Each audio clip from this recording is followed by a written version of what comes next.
আমাদের ভাগ্য আমরা একজন এরকম ধৈর্যবান সুন্দর কথা বলার বিরোধী দল নেতা পেয়েছি। আপনারা জানেন আমাদের এই দল এই পাশ বা এই পাশের কারো নেতৃত্বে আওয়ামী লীগের ফ্যাসিস্টদের কেউ হত্যা হয় নাই, খুন হয় নাই। আওয়ামী বুদ্ধিজীবীরা কোথায়? এক কাপ চা খেলে ওনারা খুশি হবে। এই ডান পাশে ফাঁসির দণ্ড পেয়েছিলেন, বাম পাশে ওই বসা আছেন ফাঁসির দণ্ড, আমার এখানে আছে ফাঁসির দণ্ড। আমাদের কোনো ভয় নাই, আমরা এগিয়ে যেতে পারবো, সামনে যাব। এই দিকেও সবর আছে, এই দিকেও প্রশংসা আছে। এই জন্য দুই দিককে আমি ধন্যবাদ জানাই, অভিনন্দন জানাই। জনাব এবিএম আশরাফ উদ্দিন নিজান, আপনার সময় 10 মিনিট।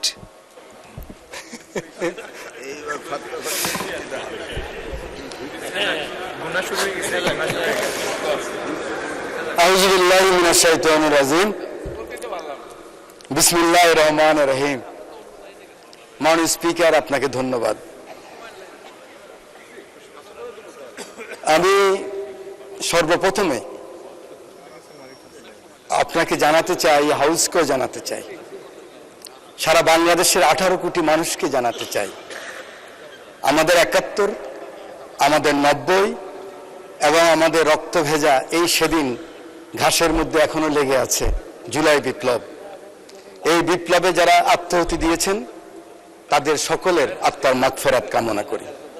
মাননীয় স্পিকার, এই সেদিন কুরবানের আগের সপ্তাহে আমি বেস্তিন হসপিটালে গিয়েছিলাম ব্যাংককের জুলাই যোদ্ধাদেরকে দেখার জন্য। সেখানে অনেকের সাথে কথা হয়েছে। এক তরুণ হুইল চেয়ারে বসে আছে, ওই জুলাই যোদ্ধার পাশে একজন তরুণী। আমি ভেবেছিলাম হয়তো বোন কিংবা কোনো আত্মীয় হবেন। এই জুলাই যোদ্ধা আবু সাইদ যেদিন নিহত হয়েছেন সেদিন সে গুলি খেয়েছিলেন। যখন কথা বলতেছিলাম প্রাসঙ্গিক ক্রমে ওই তরুণী বললেন, ইনি আমার স্বামী। আমি বললাম, কবে বিয়ে হয়েছেন? বলে যে 36 জুলাইয়ের পরে। ইন্টেরিয়াম গভর্নমেন্ট যখন তাকে নিয়ে যাচ্ছিলেন তখন এই তরুণী তার পিতাকে বলেছিলেন, আমি একজন শহীদ কিংবা পঙ্গু এই জুলাই যোদ্ধার স্ত্রী হতে চাই। কিন্তু দুঃখের বিষয় কি জানেন মাননীয় স্পিকার, এনটিআরসিতে উনি তখন শিক্ষক নিয়োগ পেয়েছিলেন। একজন ইউনো সাহেবের কাছে গেলেন যে আমার স্বামী ব্যাংককে নিয়ে যাবে। উনি বলেছেন আপনি জয়েন করতে হবে। উনি জয়েন না করে চলে গেছেন। এই হাউসকে এটাই জানাতে চাই, এই যেমন আমরা 71কে বুকে লালন করতে পারিনি, ধারণ করতে পারিনি, বারবার মিথ্যা চেতনার কথা বলেছি, কোন ক্রমে এই জুলাইয়ের চেতনা যেন কোনো আমলা হোক, এমপি হোক, মন্ত্রী হোক, কোনো কারো কারণে যেন জুলাইয়ের চেতনা নষ্ট না হয়, সেদিকে আমাদের সকলকে আমাদের নজর দিতে হবে। মাননীয় স্পিকার, বাজেট সম্বন্ধে দুই পক্ষেই বক্তব্য রেখেছেন। আমার সিনিয়ররা আছেন যারা 40 বছরে পার্লামেন্টে আছেন, সেরকম সিনিয়র লিডারও আছেন। আমি কখনো দেখি নাই সরকারি দল বিরোধী দল এত গঠনমূলক আলোচনা করতে, যার জন্য আমাদের দুইজন হুইপ বক্তব্য রেখেছেন। ওরা দুইজনেই একদম ক্যাটাগরিক্যালি বলেছেন বিরোধী দল কিভাবে ভূমিকা রেখেছেন। সরকারি দল আমরা যারা আছি, ডেমোক্রেসির প্রথম কথা হলো পেশেন্স এবং ইসলামিক রাজনীতির প্রথম কথা হলো সবর। এই দিকেও সবর আছে, এই দিকেও প্রশংসা আছে। এই জন্য দুই দিককে আমি ধন্যবাদ জানাই, অভিনন্দন জানাই। মাননীয় স্পিকার, এই বাজেট সম্বন্ধে অনেক কথা হয়েছে, আমাদের অনেক চমৎকার চমৎকার আলোচনা হয়েছে।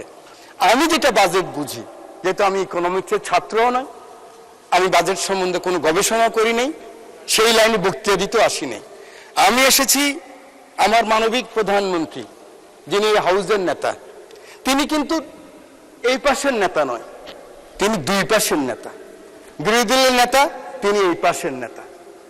এই চেয়ারকে ঘুরিয়ে যখন হাউস অব দ্য লিডার বলে, লিডার অব দ্য হাউস বলেন, এই চেয়ারের উত্তাপ আমি বুঝি। এভাবে যখন উনি বলেন এই সবুজ চেয়ারের উত্তাপ আমি বুঝি, আমি মনে করি আমার সরকারি দলের মন্ত্রী থেকে শুরু করে আমার মতো হুইপ বা এমপি পর্যন্ত ওনার অ্যাটিটিউড কি আমরা বুঝি, আপনারা নিশ্চয়ই বোঝেন।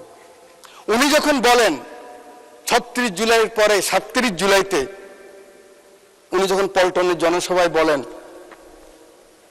আমরা এমন কোনো কাজ করব না যে কাজে অন্য ক্ষতিগ্রস্ত হয়। কোট, উনি বলেছেন, আমরা আমাদের কোনো প্রতিহিংসার কারণে, কোনো হিংসার কারণে যদি অন্য ক্ষতিগ্রস্ত হয়, তাহলে আমাদের যে মিশন, আমাদের যে এই যে জুলাই যে আকাঙ্ক্ষা, সে আকাঙ্ক্ষা পূরণ হবে না, আনকোট।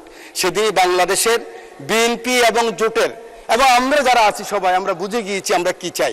এই পার্লামেন্টে এই চেয়ারে বসে তোফায়েল আহমদ সাহেব মরহুম উনি বলেছিলেন, বিএনপি জামাত যদি কোনো কারণে আল্লাহ না করুক ক্ষমতায় আসে, সাথে সাথে 500,000 পিপল খুন হয়ে যাবে।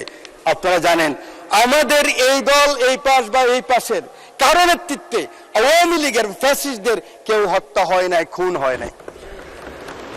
মাননীয় স্পিকার, আমাদের ভাগ্য আমরা একজন মানবিক লিডার অফ দ্য হাউস পেয়েছি। আমাদের ভাগ্য আমরা একজন এরকম ধৈর্যবান সুন্দর কথা বলার বিরোধী দল নেতা পেয়েছি। আমরা আরো বেশি ভাগ্যবান, আমরা একজন ডেমোক্রেট লিবারেল ফাইন্যান্স মিনিস্টার পেয়েছি। ভয় কি আমাদের? আমাদের কোনো ভয় নেই, আমরা এগিয়ে যেতে পারবো, সামনে যাব।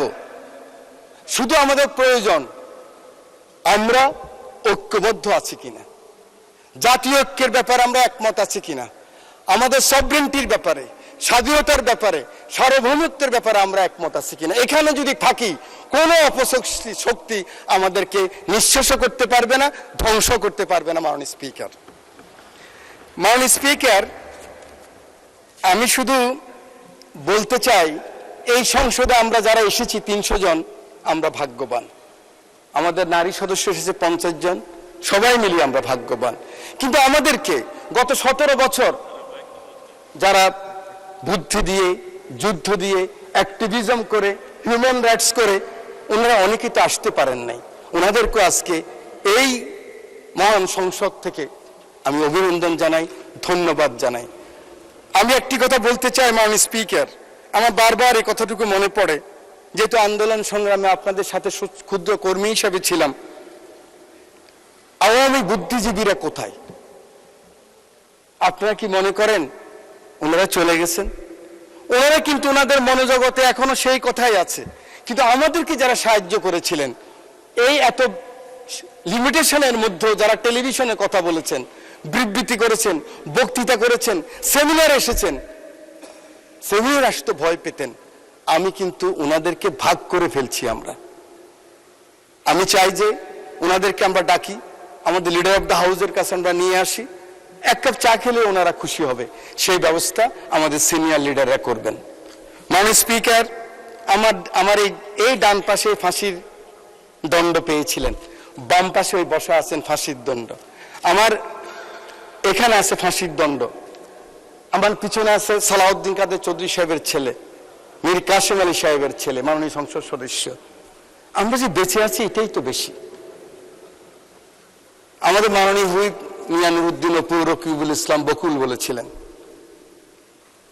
আমরা লিডার অফ দ্য হাউসকে, মাননীয় প্রধানমন্ত্রীকে উনি হাদিস দিয়ে, কোরআনের সূরা দিয়ে বলেছেন, প্রথম সাহায্য করতে হবে কে? প্রথম সাহায্য করতে হবে আমরা যারা এই পাশে বসে আছি, আমরা যারা ক্যাবিনেটে আছি, আমরা যারা ওনার পাশে থাকি, আমরা প্রথম সততার সাথে, নিষ্ঠার সাথে আমরা শপথ গ্রহণ করতে হবে যে না, এমন কোনো কাজ আমরা করব না যেই কাজে বিএনপি এবং বিএনপির নেতা মানুষের কাছে কখনো অপমানিত হন। এই শপথ আমাদেরকে গ্রহণ করতে হবে। এই শপথ করতে যদি আমরা রাজি থাকি, আমরা আমাদের মনোজগতে যদি নিয়ে আসি যে না, আমরা ইনসাফে থাকবো, আমরা হকে থাকবো, আমরা আমাদের একার সাথীদেরকে কিন্তু ভুলে গেছি, অনেকে আসতে পারেন নাই। আমরা গত 17 বছর মাননীয় মহাসচিব মহোদয় রাস্তায় কান্না করেছেন, ওরা কিন্তু এখনো ঘুরছে, কিন্তু ওদের কোনো আস্থার জায়গা নেই। মাত্র 4 মাস, আমি জানি আমার একজন মাননীয় সংসদ সদস্য এখান থেকে বলেছেন ওদের জন্য প্রকল্প গ্রহণ করা উচিত, ওদের ব্যবস্থা করা উচিত। এই পাশে যারা ক্ষতিগ্রস্ত হয়েছেন আন্দোলন সংগ্রামে যে কর্মীরা, ওদের জন্য ব্যবস্থা করা উচিত। তখনই হবে আমার নেতা তারেক রহমানের সবার উপরে বাংলাদেশের যে আকাঙ্ক্ষা, সে আকাঙ্ক্ষা পূরণ হবে। আমার বক্তব্য শেষ। আমি শুধু আমার রামগতি কমলনগরের অসহায় মানুষ যে সমর্থন দিয়ে কষ্ট করে আমাকে বারবার এই সংসদে পাঠিয়েছেন, মহান রব্বুল আলামিনের কাছে শুকরিয়া। আমি কিন্তু একবারও পরাজিত হই নাই। যে ভোটে পরাজিত হচ্ছে ওই ভোট আমি করিও না, আমাকে করতে দেওয়া হয় নাই। মাননীয় মহাসচিব আছেন, উনি লিখে দিয়েছেন। অতএব 14 মাস কাজ করেছি। মহাসচিব বলেছে এত কাজ করেন কেন আপনি? আপনি তো এমনি পাস করবেন, কেন যাননি? যান। মহিলাদের সাথে 31 দফা নিয়ে 14 মাস কাজ করেছে আমার বন্ধু শহীদুদ্দিন চৌধুরী। ধন্যবাদ মাননীয় সদস্য।